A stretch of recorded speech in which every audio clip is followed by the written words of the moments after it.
Hola amigos, ¿cómo están? Bienvenidos a La Voz del 21. Mi nombre es Mayra Calderón y vamos a hablar sobre Bolivia. Y lo último que ha sucedido es este hecho que ha sido materia de nuestra portada en Perú 21. ¿Quién es el cabecilla subversivo en Puno?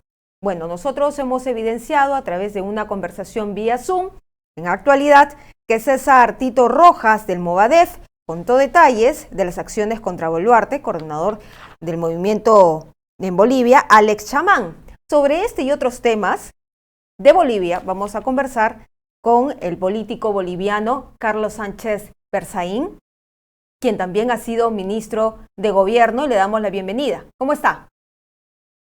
Encantado a sus órdenes. ¿Qué opina sobre esta noticia que nosotros hemos destacado, donde al parecer las protestas en el sur, en Puno, tienen un cierto origen, una coordinación del Movadef, un dirigente del Movadef en Bolivia con un dirigente del Movadef, ahora FENATEP, de aquí en Puno? Mire, le pueden llamar como quieren, pero eso es el castrochavismo del siglo XXI.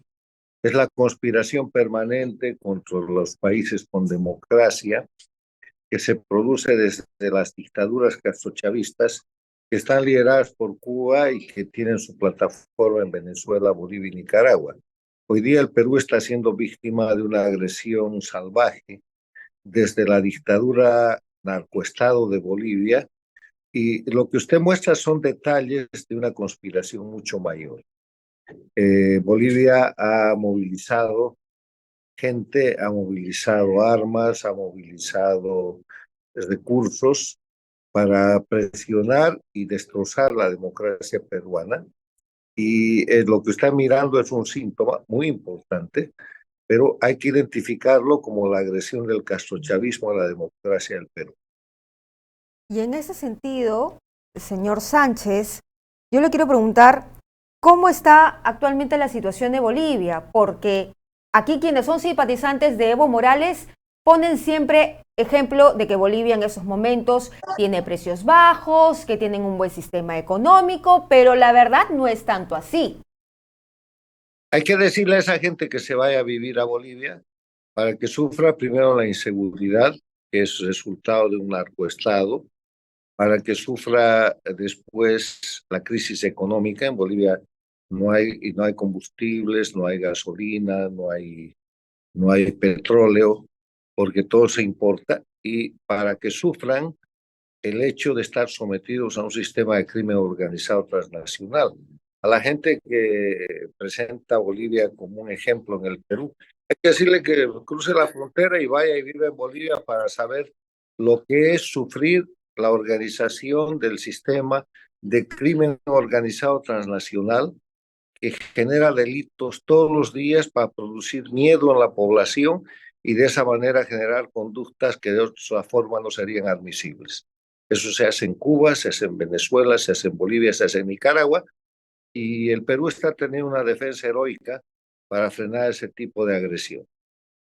Sí, pero por ejemplo, en Bolivia se habla mucho de los precios bajos. ¿Los precios actualmente son de libre mercado o el Estado está controlando esos precios? No, el Estado subvenciona todo y además el Estado importa todo. Uno de los grandes problemas que ha tenido Bolivia es que importa cebolla, tomate, productos agropecuarios y una cantidad de alimentos del Perú. Y el momento en que se ha producido la crisis del Perú, eso ha empezado a escasear y se han subido los precios en Bolivia. Bolivia necesita un intercambio de contrabando con el mundo exterior para lavar el dinero que produce el narcotráfico. Y en ese sentido todo sirve. Por eso han liquidado todos los sectores productivos nacionales, que van desde el gas hasta la producción de cebolla, tomate o papa. Y ahí estamos en una situación de dependencia absoluta en la cual cualquier crisis que se produce con relación a la moneda líder, que es el dólar, termina con una cuestión de crisis nacional. Hoy día en Bolivia no hay dólares, hoy día en Bolivia hay una crisis monetaria y hay una crisis económica muy importante, y eso no va a tardar en expandirse al Perú. ¿Y cómo están los índices de pobreza, por ejemplo? Han aumentado grandemente porque además de la pobreza, los índices de desigualdad han crecido. Los nuevos ricos son la gente vinculada al poder político, al narcotráfico, al narcoestado que han organizado en Bolivia, y la gente sigue siendo más pobre que nunca. Un dato interesante. Aquí se habló del mito del gas. Cuando Evo Morales vino a nuestro país, cuando incluso Pedro Castillo estaba candidateando, hablaba de la nacionalización del gas, que esto va a ser beneficio para todos. ¿Qué tan cierto es esto? Mire, el gas es un resultado del proceso de capitalización que hace el presidente Sánchez Lozada en Bolivia. Abre el mercado de Bolivia para el gas de todo el cono sur y de la América del Sur, y está adelantado 3 años a lo que es el proyecto de Camisea. Y lo que sobreviene después de eso es que Evo Morales llega al poder, destroza la industria del gas boliviana y la convierte en una industria estatista. Y hoy día Bolivia no tiene gas. El Perú tiene gas, porque el Perú tiene una norma constitucional que impide hacer empresas estatales para la explotación de productos estratégicos. Por eso el Perú progresa. En cambio, en Bolivia, a título de nacionalización, lo que han hecho es estatizar y poner en manos de criminales, de corruptos y de gente que le roba al pueblo los recursos nacionales. Si ya no hay recursos nacionales, Bolivia ya no tiene gas, Bolivia está importando gasolina, petróleo, diésel, y eso es parte de su crisis económica. ¿Y cuál es el índice per cápita en Bolivia? Mire, más que el índice per cápita, es importante mirar lo que es el Producto Internacional Bruto. Bolivia tiene hoy día cerca del 150% de deuda externa contratada en relación al Producto Internacional Bruto, que son cerca de 40.000 millones de dólares.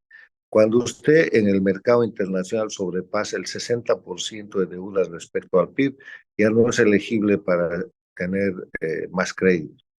Y Bolivia está en el 150%. Entonces, hoy día está optando por robarle a los fondos de capitalización individual, a las AFPs, a los administradores de fondos de pensiones, los recursos que están destinados y que son recursos privados, además aportados por los trabajadores, que están destinados a pagar la jubilación de los bolivianos.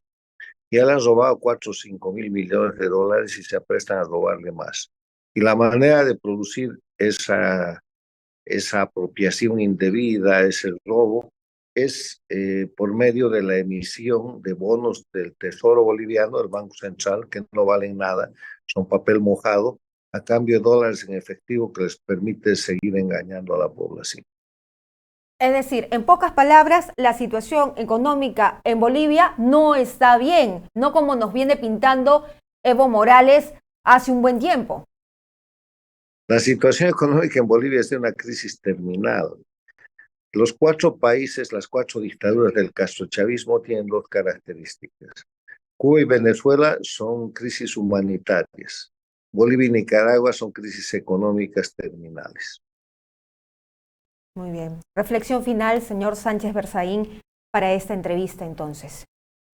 Democracia, libertad y derechos humanos. Hay que defender estos 3 valores y principios para poder sostener la sociedad en las Américas, y el Perú lo está haciendo bien.